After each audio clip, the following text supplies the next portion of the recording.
Então vamos ler, está aí na nossa tela, os irmãos que quiserem acompanhar, os outros abram a Bíblia, nossa versão é a versão atualizada. Quero ler com os irmãos, segundo capítulo do Evangelho de Jesus, segundo João, versículos de 1 a 5, e depois apenas 2 versículos lá no Salmo 115. Mês de maio, para muitas pessoas é o mês de Maria, e para nós e para todos os outros o mês da família.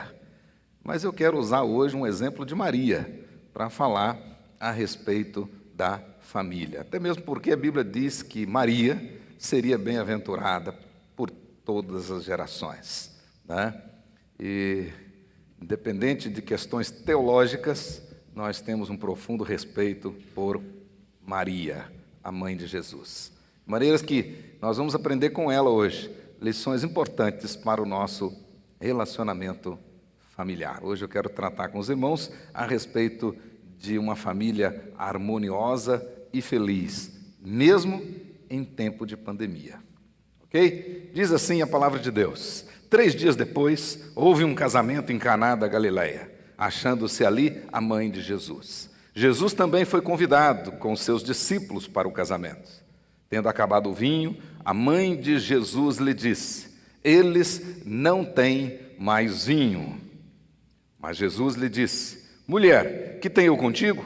Ainda não é chegada a minha hora.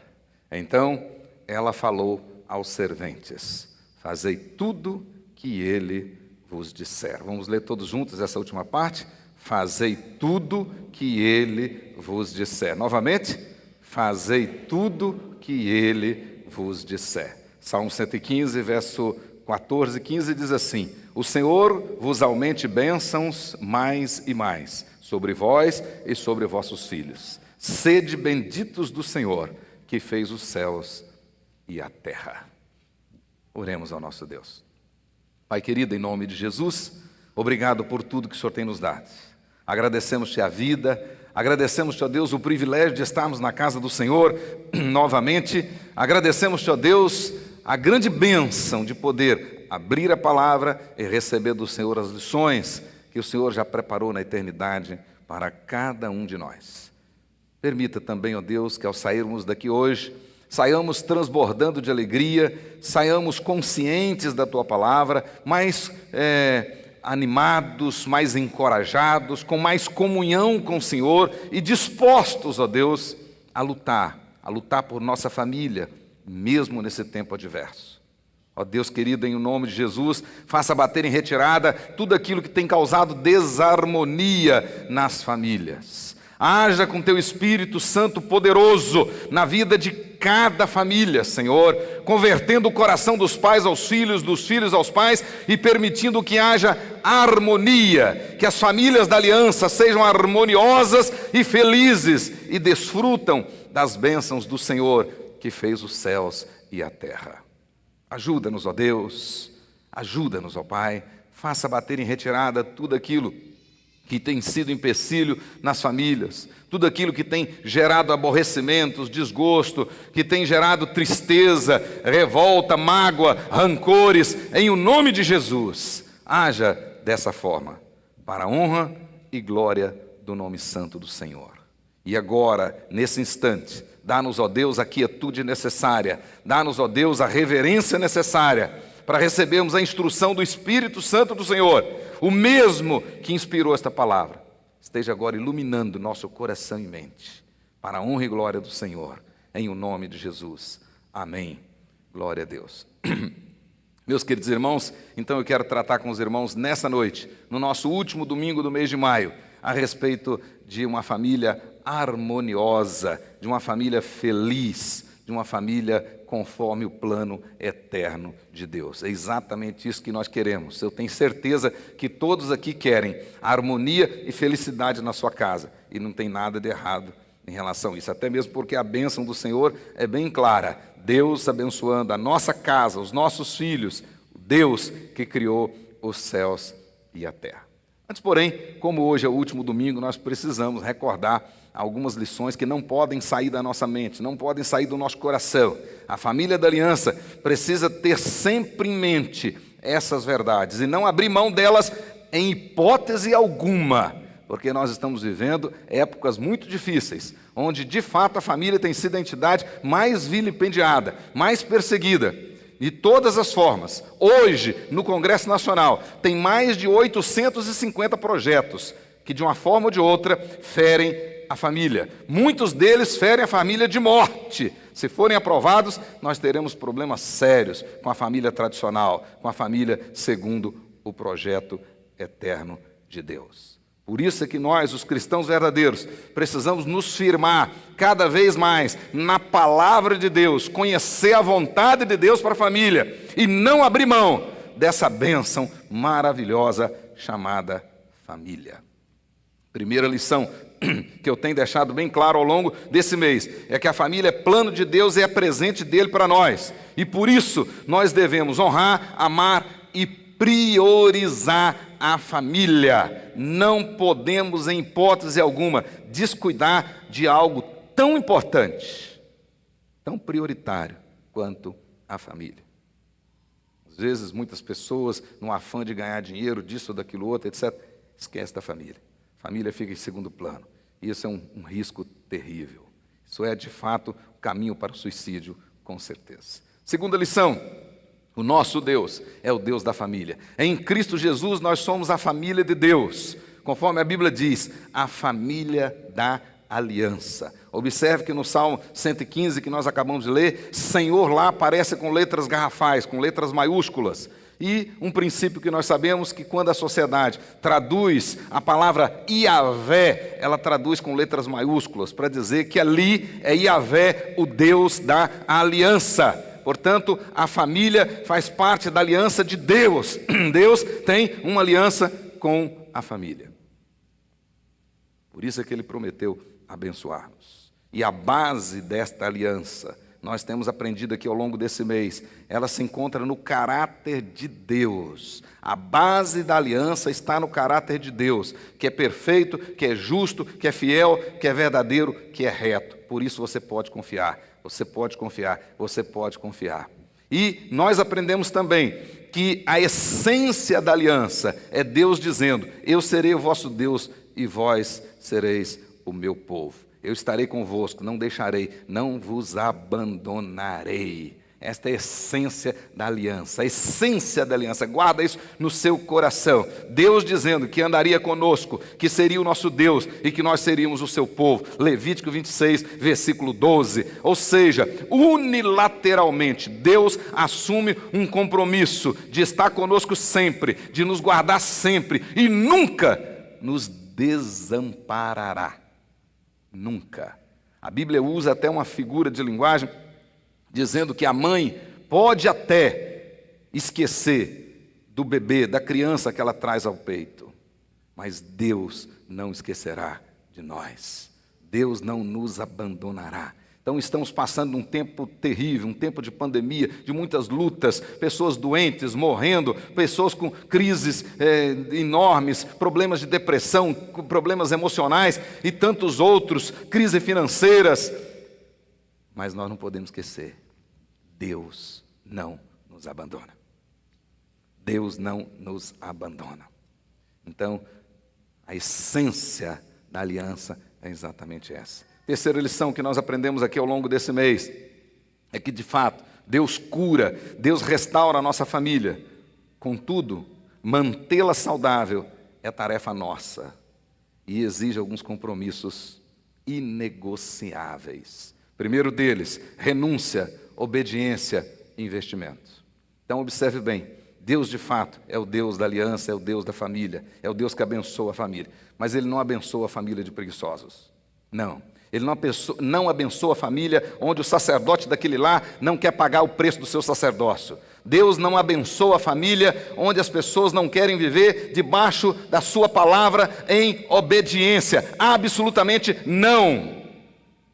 Nós temos aprendido isso com clareza à luz da Bíblia. De fato, o nosso Deus é Deus que cura. A destra do Senhor está conosco. É Deus de milagres, é Deus que restaura, é Deus que transforma, é Deus que dirige, é Deus que governa, é Deus que abençoa. É verdade. É verdade. Mas manter a nossa família saudável é tarefa nossa. e exige de todos nós essa atitude de renúncia. Nós precisamos renunciar. Relação a dois, relação em família. Eu tenho dito aqui que não é fácil. Não é fácil, é muito difícil viver em família, mas é possível. Aliás, é necessário. Mas para isso tem que haver renúncia, tem que preocupar com o outro, tem que pensar no outro. É necessário obedecer a palavra de Deus. Não dá para fazer uma família do jeito que Deus idealizou, ao nosso modo, à nossa maneira, tupiniquim. Não. Deus deu aqui o manual. A palavra de Deus está aqui e nós temos que seguir por ela. Obediência, renúncia, investimento. Por outro lado, conforme aprendemos, precisa muita paciência, muita perseverança e ousadia. Paciência, perseverança e ousadia. Ponha isso no seu coração. Mas, na última semana, no último domingo, nós aprendemos aqui, conforme diz uma escritora chamada Dorothy Rosby, ela disse o seguinte, que são as pequenas coisas que destroem o casamento. E nós pegamos aqui a visão do rei Salomão, quando ele diz que as raposinhas, se não forem vigiadas, se não cuidarmos, se não preocuparmos com elas, elas vão destruir, elas vão acessar a nossa vinha e podem destruir a vinha inteira. Cuidado com as raposinhas. Na linguagem de Paulo, conforme estudamos semana passada, nós temos que tomar cuidado com um pouquinho de fermento, porque ele leveda a massa inteira. Na visão de Salomão, as raposinhas são invasores indesejáveis que acessam sorrateiramente o lar e podem destruir a harmonia e a firmeza dos laços familiares. Alegoricamente, essas raposinhas são os pequenos hábitos, comportamentos, são as pequenas desavenças, frustrações acumuladas ao longo do tempo, são pecados não confessados e muitas vezes, quando confessados, não perdoados. Ou seja, são coisas que parecem insignificantes, mas aos poucos vão se acumulando e destroem a harmonia do lar. Temos que estar atentos. Não se constrói uma família saudável por telepatia. Não se constrói uma família saudável, como nossa professora disse hoje de manhã, nossa irmã Dorothy, ela disse, não se constrói uma família saudável à lá Zeca Pagodinho, deixa a vida me levar. Não tem jeito. Deixa estar como está, para ver como fica. Não adianta. Não. Deus nos deu uma bússola e nós precisamos nos guiar por essa bússola. Como disse John Dresch, se eu começasse minha família de novo, daria mais atenção às pequenas coisas. As pequenas coisas, elas tanto podem edificar e fortalecer um casamento, a família, como também as pequenas coisas podem destruir casamentos e famílias. Pornografia no celular, uma série de outras coisas podem destruir o seu casamento, a sua família. Né? Maus hábitos, bebidas alcoólicas, isso, aquilo, outro, né? Pode destruir a sua família. Né? É assim que os jovens acessam as drogas, porque viram os pais beber em casa, etc. Pequenas coisas, pequenas serpentes que você vai aninhando na sua casa. E você será a grande vítima. Com certeza, precisamos prestar atenção. Mas hoje, encerrando o nosso mês da família, eu quero falar da harmonia, da felicidade, da bênção do Senhor na nossa casa. Quero falar de relacionamentos saudáveis na família da aliança, mesmo no tempo de pandemia. O que nós temos visto, pastor Anderson, nesse tempo de pandemia? Nossos gabinetes lotados de casais, de famílias que estão vivendo em desarmonia. Desarmonia. Além da quantidade de ofícios fúnebres que eu fiz nesse tempo de pandemia, talvez o segundo lugar que mais tomou meu tempo, que mais me ocupou, foi exatamente em aconselhamento de casais, batendo cabeça em desarmonia nesse tempo de pandemia. Não estão sabendo se relacionar. Isso é muito grave. E uma família saudável, ela necessariamente passa por relacionamentos saudáveis. porque nós somos seres relacionais. E a nossa felicidade depende diretamente dos relacionamentos saudáveis. É impossível alguém ser feliz em relacionamentos desarmoniosos, não saudáveis. É impossível. É impossível ser feliz, você ser feliz dormindo com o inimigo. É impossível você ser feliz com seu pai, com sua mãe, se você não combina com eles. Se vocês mal se cumprimentam. É impossível. E a Bíblia é exatamente, nós podemos dizer isso sem nenhuma heresia, a Bíblia é um livro de relacionamentos. O principal assunto da Bíblia, de forma geral, são relacionamentos. Do Gênesis ao Apocalipse, a Bíblia trata de relacionamentos. Por exemplo, a Bíblia fala de relacionamento perfeito entre as pessoas da Trindade, entre o Pai, o Filho e o Espírito Santo, relacionamento perfeito. A Bíblia fala de relacionamento rompido entre Deus e o homem, entre Deus e Adão, representando a raça humana, ali o representante federal da raça humana, e um relacionamento rompido por causa do pecado. E é exatamente aí é que está o principal problema da humanidade. O principal problema da humanidade está exatamente na quebra de relacionamento entre o Criador e a criatura. Esse relacionamento rompido é a causa de todos os outros problemas que nós temos, de todas as outras dificuldades. Mas a Bíblia fala também de relacionamentos fraternos, de companheirismo, por exemplo, entre Ruth e Noemi, entre Jonatas e Davi, 1 Reis 18, de 1 a 3, entre Paulo e Timóteo, entre Paulo e Tito, entre Paulo e os filipenses, entre o próprio Senhor Jesus e João, o escritor desse evangelho. A Bíblia fala de relacionamentos de amor, por exemplo, de complementação entre Abraão e Sara, entre Salomão e a Sulamita, entre Áquila e Priscila. A Bíblia fala de relacionamentos de cooperação entre, por exemplo, Marcos, Aristarco, Demas, Lucas, cooperadores do apóstolo Paulo.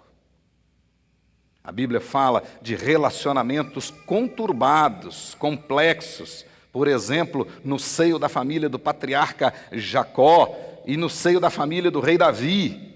Que relacionamentos complicados.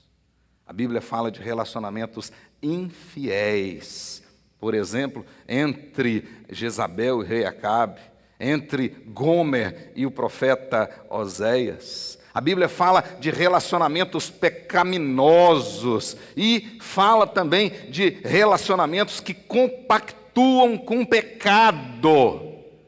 Olha que coisa interessante. Por exemplo, o caso de Ananias e Safira. Às vezes o marido ou a esposa, eles fazem um pacto para camuflar um pecado. A Bíblia fala disso também. A Bíblia fala, por exemplo, de relacionamento de hostilidades entre Caim e Abel, entre Sara e Agar, entre José e seus irmãos, entre os fariseus e Jesus, por exemplo. A Bíblia fala de relacionamentos estremecidos entre Abraão e Ló, entre Paulo e Pedro, lá na Galácia, quando desentenderam por causa da carne de porco, por exemplo. A Bíblia fala de relacionamentos estremecidos entre Paulo e Barnabé, por causa de João Marcos. Fala, por exemplo, entre Evódia e Sintique, membros da igreja de Filipos. E embora tivesse os nomes escritos no livro da vida, não estavam se entendendo lá na igreja. Relacionamentos estremecidos. Mas, gloriosamente, a Bíblia também fala de relacionamentos restaurados. Por exemplo, entre José e os seus irmãos, entre Oséias e Gomer, entre Paulo, Barnabé e João Marcos. Que coisa bonita, maravilhosa, no final da vida, Paulo dizendo, me mande João Marcos, eu preciso dele, ele me é útil. Relacionamentos restaurados. da parábola de Jesus a respeito do filho pródigo, da restauração do relacionamento daquele filho pródigo com o pai amoroso. Do Gênesis ao Apocalipse, a Bíblia fala de relacionamentos. Mas fala também, irmãos, interessante, ela fala das emoções que se formam a partir de relacionamentos humanos. Por exemplo, a Bíblia fala de sofrimentos causados pela separação.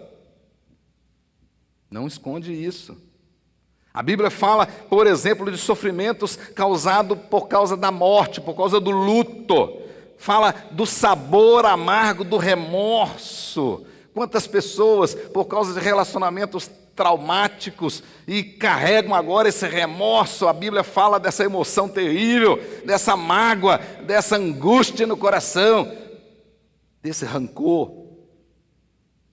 A Bíblia fala, por exemplo, da alegria do reencontro, do prazer ou da satisfação de desfrutar de relacionamentos agradáveis, como no caso de Jesus com Lázaro, Marta e Maria. Como Jesus gostava de ir para Betânia, como ele gostava de se hospedar naquela casa, porque os relacionamentos ali eram alegres, amorosos.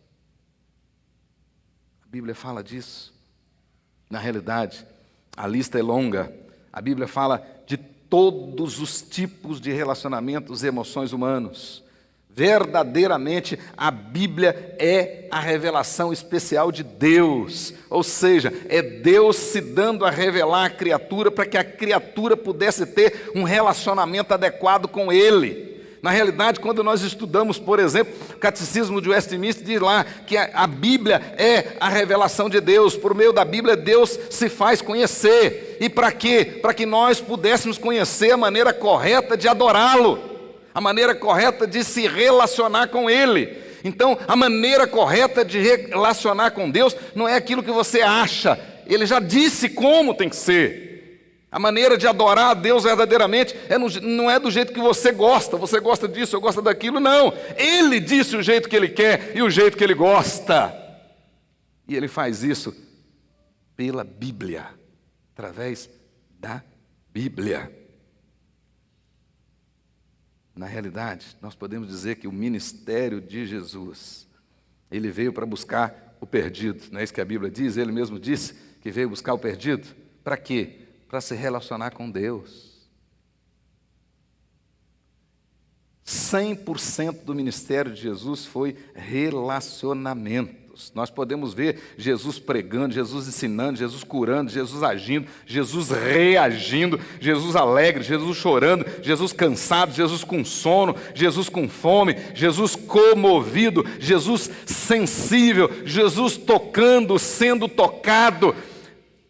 Nós podemos ver Jesus encontrando pessoas, convidando pessoas. Inclusive, a Bíblia nos mostra Jesus compartilhando da hospitalidade de muitas pessoas. Isso me chamou a atenção. Jesus, nesses relacionamentos dele, a Bíblia fala com mais clareza de 6 casos específicos que Jesus entrou naquela casa, relacionou com as pessoas daquela casa. Por exemplo, a Bíblia fala de Jesus entrando na casa de um fariseu, lá em Jerusalém, e foi inclusive muito mal recebido, por sinal, né? Com bastante indiferença e hostilidade, mas ele entrou porque na agenda dele já estava escrito na eternidade, que naquela casa ele encontraria com a mulher pecadora, que se derramaria aos seus pés, pedindo perdão, e ele a perdoaria, e não só perdoaria, mas também a salvaria e a curaria. E aí ele entra na casa do fariseu e socorre aquela mulher. Mas a Bíblia fala também de Jesus entrando na casa de Zaqueu, rejeitado e desprezado por muitos, entretanto extremamente orgulhoso. Mas no caso de Zaqueu, Jesus se convidou. Ele disse: hoje eu estarei na sua casa. Me convém estar na sua casa. E ele entra na casa de Zaqueu para levar salvação, transformação de caráter. E de fato a Bíblia diz que a casa de Zaqueu foi salva, foi transformada. E a visão de Zaqueu foi transformada. Mas a Bíblia fala, por exemplo, de Jesus na casa de Simão Pedro, o nosso Pedrão. E ele entra lá com cura para o serviço. E ele cura a sogra de Pedro, e a Bíblia diz que imediatamente ela se levanta e se coloca a servir. Jesus entra naquela casa para curar, e curar para o serviço. Mas a Bíblia fala também de Jesus entrando na casa de Jairo. Na casa de Jairo, Jesus entrou para desafiar a morte. Ele entrou e desafiou a morte, e deixou claro para nós quem é a morte. O que é a morte para o autor da vida? Mais tarde o apóstolo Paulo vai dizer que ele venceu a morte e trouxe consigo a imortalidade. Ele entra na casa de Jairo e traz vida aonde tinha morte. Mais tarde, já no finalzinho do seu ministério público, capítulo 11 aqui de João, Jesus entra novamente na casa de Marta, Maria e Lázaro. Só que nessa ocasião Lázaro já estava morto. E Jesus entra lá para levar consolo e vida.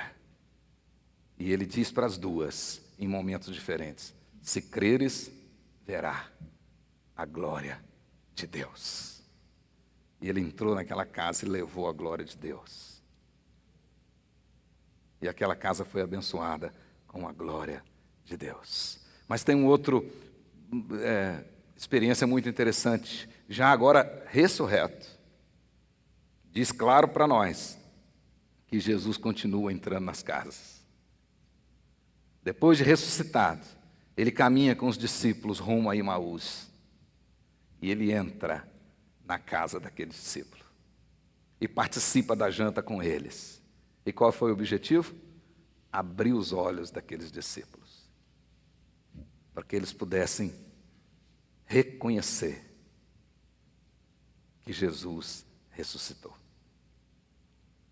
e crer no Cristo ressurreto. A essência da fé. O apóstolo Paulo, mais tarde, lá em Romanos, ele vai dizer que a essência da profissão de fé é exatamente essa: é você confessar com a boca que Jesus é seu Senhor e crer no seu coração que Deus o ressuscitou dentre os mortos. Se assim o fizer, será salvo. Jesus entrou naquela casa, depois de ressuscitado, para abrir os olhos daqueles discípulos.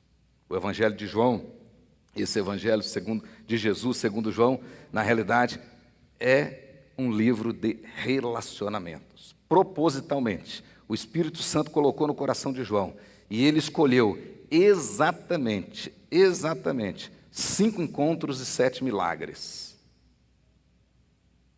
para dizer que o grande prazer de Deus é ter relacionamento conosco. Deus Emanuel, Deus relacionando conosco. Meus queridos irmãos, na verdade, Deus criou o homem um ser relacional. Nós somos seres relacionais, principalmente para nos relacionarmos com Ele. Por isso que o fim principal do homem é glorificar a Deus e gozá-lo para sempre. E um detalhe interessante: e por causa de sermos seres relacionais, esse desejo que nós temos, que está aqui no nosso DNA, esse desejo inato por relacionamentos, tem sentido sim, porque a felicidade, essencialmente, é uma experiência relacional. Essencialmente, é uma experiência relacional. Eu ouço todos os dias, né, reclamações, isso e aquilo outro. Mas eu posso dizer que 100% delas, eu não sou feliz. Eu pergunto, por quê? Porque meu marido não me trata bem, é por causa disso, porque meus filhos me abandonaram, isso, aquilo, outro, etc. Tal. Ou minha esposa faz isso ou faz aquilo. 100% relacionado a relacionamentos. Porque, na essência, a nossa felicidade, estritamente falando, é uma experiência relacional. porque nós somos seres relacionais. Assim nós podemos dizer que a busca pela felicidade, ela é de fato natural, ela é legítima. John Piper, ele disse o seguinte: o problema não é a busca da felicidade, a busca do prazer, mas sim o contentamento com o prazer terreno, carnal, raso, passageiro. Ou seja, o que ele está dizendo? O problema não é você buscar a felicidade. O problema é você se contentar com a felicidade nessa terra, com a felicidade transitória, com a felicidade circunstancial, com a felicidade passageira. Esse é o problema, porque buscar a felicidade é da nossa essência, está lá no nosso DNA. Entretanto, a Bíblia diz que essa felicidade nós só a teremos no relacionamento correto com Deus. Fora isso, não tem jeito. Não tem. Essa felicidade, ela está no relacionamento correto com Deus. É por isso que, de fato, o fim principal do homem é glorificar a Deus e gozá-lo para sempre. Ou seja, Deus, ele é a fonte da verdadeira felicidade. E só quando você estiver conectado a Ele que você vai beber dessa fonte. Não tem como, não tem como. Nesse sentido, nós podemos dizer claramente que, de fato, o homem não vai encontrar felicidade fora de Deus, como dizia Agostinho. Ele dizia, numa das suas orações, ele dizia: Senhor, Tu nos criastes para Ti, e a nossa alma não encontrará descanso até repousar em Ti. Dostoiévski dizia: dentro do coração do homem tem um buraco do tamanho de Deus, só pode ser preenchido por Deus. Fora de Deus não há felicidade. Por quê? Salomão explica, pode marcar na sua Bíblia, Eclesiastes capítulo 3, verso 11. Aliás, eu costumo dizer que Eclesiastes é uma tese de doutorado, onde Deus colocou no coração do rei, do sábio Salomão, sair e observar as relações humanas. Na realidade, o grande objetivo de Salomão era observar como o homem se comporta diante da morte, diante da alegria, diante da escassez, diante da fartura, como ele se comporta ao plantar, esperar a colheita, enfim. Eclesiastes, sem dúvida, é uma tese de doutorado a respeito da experiência relacional humana. Mas no capítulo 3, no verso 11, ele diz que Deus colocou a eternidade no coração do homem. Por isso que as riquezas desse mundo não satisfazem. Por isso que, na realidade, a felicidade que a Bíblia fala, que o cristianismo propõe, ela não tem como ser encontrada em coisas, em circunstâncias, em bênçãos, sejam elas materiais ou espirituais nesse tempo. Na realidade, o grande segredo do cristianismo é que a felicidade está não em receber bênçãos, sejam materiais ou espirituais, mas em se relacionar com o abençoador. Então, para o crente verdadeiro, o cristão verdadeiro, o Senhor do Salmo é mais importante do que o Salmo do Senhor. Nesse sentido, a felicidade está em relacionar com o Senhor. Para alcançar essa felicidade, não basta posse. Mais do que tudo, é necessário intimidade. Intimidade com o Senhor. O homem pode morar num palácio e não se deleitar nele. Pode morar. Eu presenciei uma experiência muito triste de uma senhora, minha ovelha, como nós pastores costumamos dizer, que o grande desejo dela era ter uma casa bonita, num condomínio bonito lá da cidade. E depois de muito trabalho e muito esforço com a família, ela conseguiu essa casa. Eles conseguiram construir aquela casa bonita, uma verdadeira mansão, que eu, inclusive, estive lá fazendo um culto no dia da inauguração da casa. E foi realmente um momento bonito. Passou uns 4, 5 meses, um dia eu fui conversando com ela. E aí, minha irmã, tudo bem? Feliz, muito alegre com a sua casa nova? E eu percebi que a reação dela não foi boa. E eu perguntei de novo. Ela disse: não, pastor, estou muito triste, estou muito muito decepcionada. Eu disse, mas o que aconteceu, minha querida? Ela disse, pastor, a pior coisa do mundo para mim é aquela casa. Mas você não queria tanto aquela casa? Pastor, eu estou abandonada naquela casa, sozinha. Sozinha, aquele casarão. Parece uma casa assombrada. Ela dizia, e o pior, descobri que o meu marido tem outra mulher. Olha que coisa. Na realidade, a pessoa pode morar num palácio e não se deleitar nele. Ela pode ter domínio de um reino e não ter paz na alma. Por isso que a Bíblia diz, feliz é a nação cujo Deus é o Senhor. Salmo 144, 15. Deus é o descanso da nossa alma. Salmo 116, verso 7. Quem disse isso foi o rei Ezequias. A verdadeira felicidade é deleitar-se em Deus, é alegrar-se na sua fidelidade, é beber do rio da sua bondade. Salmo 36, verso 8. A verdadeira felicidade consiste em desfrutar da plenitude do relacionamento com Deus. Relacionamento com Deus. Quando o relacionamento com Deus estiver bom, o relacionamento com os outros vai ser bom. Se o relacionamento com Deus não estiver bom, o relacionamento com os outros não será satisfatório. Deus, o próprio Deus, na sua sabedoria, Ele providenciou para que na família, com Ele nós podemos ter um relacionamento perfeito, profundo. Mas Ele providenciou para que na família nós tivéssemos um relacionamento satisfatório. Ou seja, que nossas necessidades de companheirismo, de cooperação, de complementação, pudessem ser satisfeitas no casamento, satisfeitas na família. Por isso que a família é tão importante. Por isso que o ambiente familiar é muito importante. Porque é exatamente nesse ambiente que nós temos as mais profundas experiências relacionais. Nesse ambiente. Daí a necessidade de investirmos de maneira sólida, de maneira permanente, constante, nos relacionamentos familiares. E eu disse a palavra certa, investir. Então, quando você senta com seu filho, você não está gastando tempo com ele, não. Você está investindo.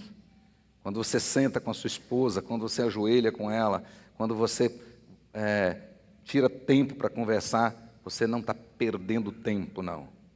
Não está gastando tempo, não. Você está investindo. Investindo nos relacionamentos que realmente fazem a diferença. São os relacionamentos familiares. O mais próximo que nós temos do relacionamento com Deus é na família. E o próprio Deus providenciou dessa maneira. Pois bem, por isso, para encerrar, nós precisamos de algumas lições. E Maria nos dá algumas lições no nosso texto do capítulo 2 de João. A atitude de Maria naquela festa de casamento, lá em Caná da Galileia, realmente tem, no mínimo, 4 lições conclusórias para nós nesta noite. No mínimo. Né? Observe bem que eles estavam numa festa de casamento.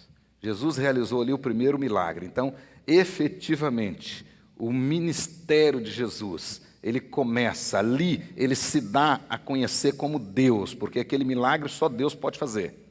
Né? Transformar água em vinho, só Deus pode fazer. Então, ali ele se revela como Deus. Primeiro milagre. E aconteceu numa festa de casamento. Então, o próprio Deus que celebrou o primeiro casamento, na velha aliança, começa a nova aliança também numa festa de casamento, dada a importância da família para o plano eterno de Deus. Lá naquela festa, né, nós podemos ver a atitude de Maria, e tem 4 coisas que nós podemos aprender com ela para nos ajudar no nosso relacionamento familiar. Primeira coisa, observe bem no versículo 3, que o texto diz que tendo acabado o vinho, né? Uma tradução talvez até mais literal, estando acabando o vinho, né? Maria observou, viu aquele problema. Então, observe bem. Na realidade, os cônjuges, no relacionamento familiar, nós precisamos antever. Você não precisa esperar ser roubado para fechar a porta. Não, o ideal é você fechar a porta antes de ser roubado. Você não precisa sofrer para aprender. Não, se porventura sofrer, aprenda. Mas você não precisa sofrer para aprender. Aprenda para não sofrer. Esse é que é o certo. Percebeu? Maria anteviu o problema. Ela estava ali na festa, né? Todo mundo festejando, etc. e tal. Pelo que nós podemos perceber do contexto, os donos ainda não tinham efetivamente percebido aquele problema e o tamanho da vergonha que eles passariam, né? Os anfitriões ali não sabiam. Pois bem, Maria anteviu aquele problema. Mas tem uma lição aí curiosa. Só que a Bíblia diz que Jesus estava naquela festa. Jesus estava naquela casa. E o mesmo Jesus estando naquela casa, um problema iminente estava para acontecer. Então significa o seguinte, que o fato de sermos crentes, cristãos, não significa que a nossa casa não vai ter problemas.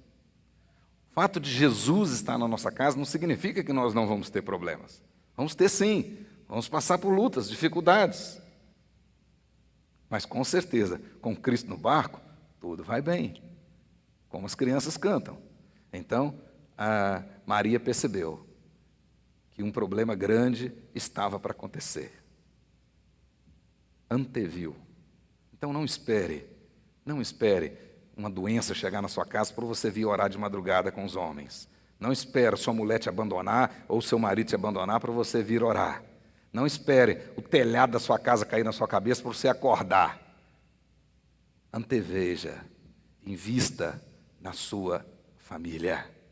Invista agora, o tempo é agora. Segunda lição que Maria nos ensina aí, ela levou o problema para quem? Para Jesus.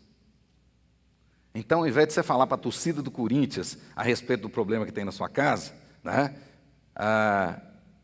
vai na pessoa certa, fale para Jesus. Maria não deu voltas, não foi conversar primeiro com João, né, sobrinho querido dela, não. Puxa, João, estou aqui preocupada, né? Está acontecendo esse problema, etc, etc. Não, ela foi diretamente a Jesus. Leve o teu problema a Jesus. O problema da sua família, leva para Jesus. Família harmoniosa, feliz, você constrói de joelhos. De joelhos. Spurgeon dizia, não temos autoridade para ficar de pé diante de ninguém, se não estivermos de joelhos diante do Senhor. Então, pague o preço, leve para Jesus. Um corinho antigo a gente cantava, né? Conte para Jesus aonde é sua dor. Mas tem gente contando para a torcida do Corinthians inteiro, mas para Jesus não conta, não paga o preço. Né? Fala, acaba prejudicando, piorando os relacionamentos, porque aí o esposo acha que ela está falando para todo mundo, a esposa acha que ela está falando para todo mundo, os filhos já não confiam, a confusão dos diabos. Não tem como resolver. Fale para Jesus. Fale para Jesus. O próprio Jesus diz, entra no teu quarto, teu pai que te vê em secreto, te recompensará. Muitos aqui já assistiram o filme Quarto de Guerra. As mulheres, né, a gente sempre imitem aquela mulher lá, mas os homens também. Faça o seu quarto de guerra. Ore por sua família. Pague o preço por sua família. Não tem como sua família ser harmoniosa à parte de Cristo. Não tem. Não tem. Terceira lição que Maria nos dá aí, né? Ela se portou com humildade diante da resposta de Jesus. Se vocês observarem o versículo 4, parece que Jesus deu um carão nela, não é isso? Uma descompostura nela, né? Disse, mulher, que tenho eu contigo?